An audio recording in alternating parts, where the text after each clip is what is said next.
God, then he'll never leave me lonely. Instantly I said below. Man, that was a true story. You know what I'm saying? A brother by the name, rest in heaven, Marcus. You know, he was really on me about giving my life to God. You know what I'm saying? He was in the church. He was a musician. You know what I'm saying? And he used to take up, you know, with me a lot, take me around to church with him a lot. You know what I'm saying? But I wasn't really feeling the culture of church. And then, of course, you know,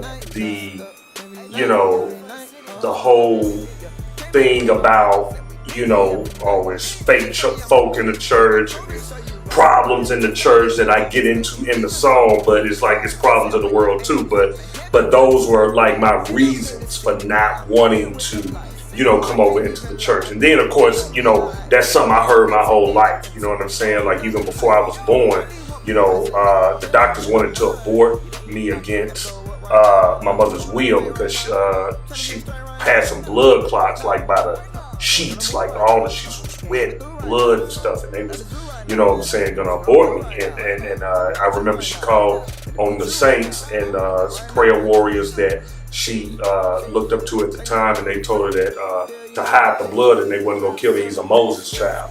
So of course, like, so all my life, you know, coming up in church with my moms, you know, I heard that, you know, you have a calling on your life, this and the third, and like anybody who hears that, like, to run from that, you know what I'm saying? Because we don't want the scrutiny of, you know what I'm saying, perfection and all eyes on you, and you gotta live a certain way and this, that, and the third. But I just wanted to basically tell the story of how, you know, the transition began, and it was from this guy really making an impact and taking up with me and really, you know, telling me about God. Southside tells the story of me coming out of darkness and into light. You know what I'm saying? So every night it's kind of two different dynamics. You know, it represents, you know, my boy from the ATL 1K Few on there. You know what I'm saying? Shout out to him. And then, of course, my story of just really representing God every night and every day, no matter where you are.